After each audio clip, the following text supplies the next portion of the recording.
Bu videoda ma'lum bir coinlarning narxiga, target narxiga, demak, biz xabarnomalar yoqishni ko'ramiz. Buni ruschasiga budilnik deydi yoki bo'lmasa inglizchasiga alert deb qo'yish mumkin. Ya'ni o'zimizga yaxshi bo'rilgan narxga alert yoqishni o'rganamiz. Buning uchun biz asosiy menyudan bildirishnomalar bo'limiga kiramiz. Bildirishnomalarda, demak, bildirishnomalar ro'yxati va bildirishnoma qo'shish. Bildirishnoma qo'shishni bosamiz.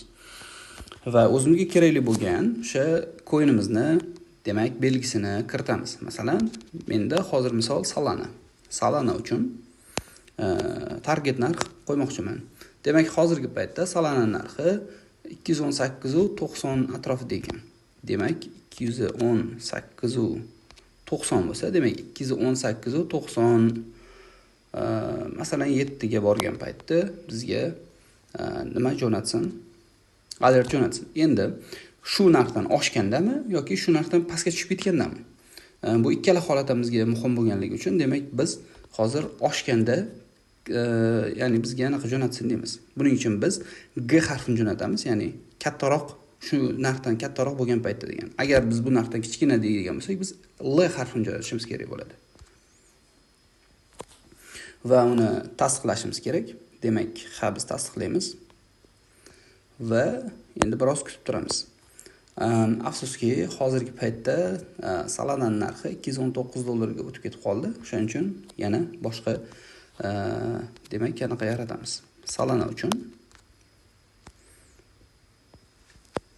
Xo'p, bunga endi narxni $219 masalan 10 yoki 15 deb qo'yamiz.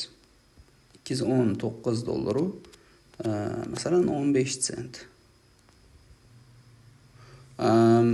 Mana biz hali boshqasini yaratishga ulgurmasdan, demak, bizda alert keldi. Ya'ni bizning botimiz bizga xabar jo'natdiki, $218.97 ga bir tushib, bitta ko'tarildi dedi. Ya'ni hozirgi paytdagi narxi $219.09 sent.